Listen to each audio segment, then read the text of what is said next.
Oi, pessoal! Essa semana nós iremos estudar os tipos de predicado. Em outras oportunidades, numa outra ocasião, nós vimos os tipos de sujeito. Então, é necessário que nós tenhamos esse conhecimento, inclusive, porque vocês irão precisar para fazer a atividade dessa semana, que é a semana 11. Então, nós iremos estudar os tipos de predicado, que são 3. O predicado nominal, o predicado verbal e o predicado verbo nominal. Ok?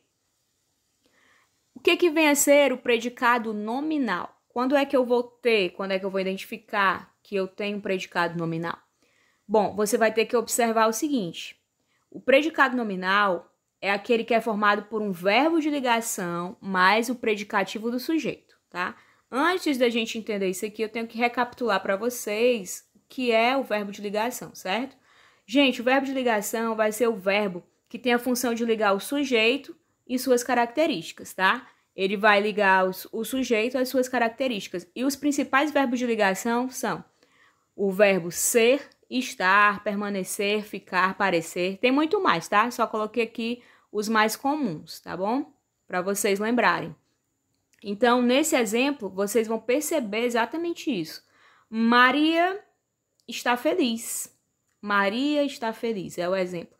Aqui nós vamos ter claramente um verbo de ligação, que é o verbo estar, e um predicativo do sujeito, que é o adjetivo feliz. Se vocês não lembram que é o predicativo do sujeito, a gente vai relembrar. O predicativo do sujeito é uma característica do sujeito, tá bom? Então, qual seria a característica de Maria aqui? Feliz, certo? Então, nós vamos ter o verbo de ligação estar, mais um predicativo do sujeito, que é o adjetivo feliz, certo, pessoal? Então, é importante que vocês saibam disso. E o próximo tipo de predicado, né, que vocês precisam saber, é o predicado verbal.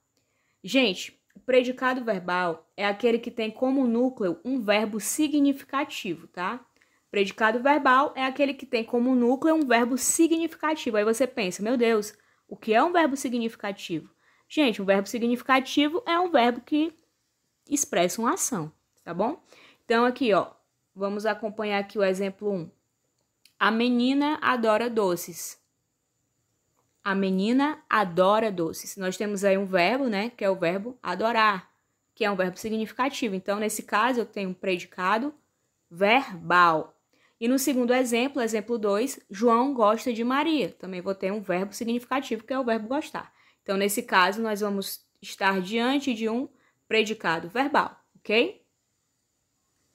O próximo predicado é o predicado verbo nominal. O que vem a ser esse predicado verbo nominal? A gente já vê pelo nome que há uma junção, né? Verbo nominal. Então, pessoal, é exatamente isso. O predicado verbo nominal é aquele que tem como núcleo uma forma verbal e uma forma nominal, certo? Uma forma verbal significa que ele vai ter um verbo e vai ter uma forma nominal, que o que vem a ser nominal? Aí você vai ter o substantivo, o adjetivo e a locução adjetiva, tá? Nominal vai representar isso aí, tá bom? Então, a partir do exemplo você vai entender. Pedro saiu contente. Pronto. Aqui eu tenho claramente um predicado verbo nominal, porque eu vou ter exatamente uma forma verbal e uma forma nominal. Desculpa que voltei para o outro slide, mas aqui, ó. Predicado verbo nominal. Pedro saiu contente. Eu vou ter um verbo, tá bom? Que é o verbo sair e o adjetivo contente. Pedro saiu contente. Eu vou ter as duas formas aí, uma forma verbal e uma forma nominal. Então é isso, pessoal. É só isso. Qualquer dúvida, vocês podem me chamar lá no WhatsApp, no privado, e eu vou ter o maior prazer em tirar as dúvidas, tá bom? Beijo!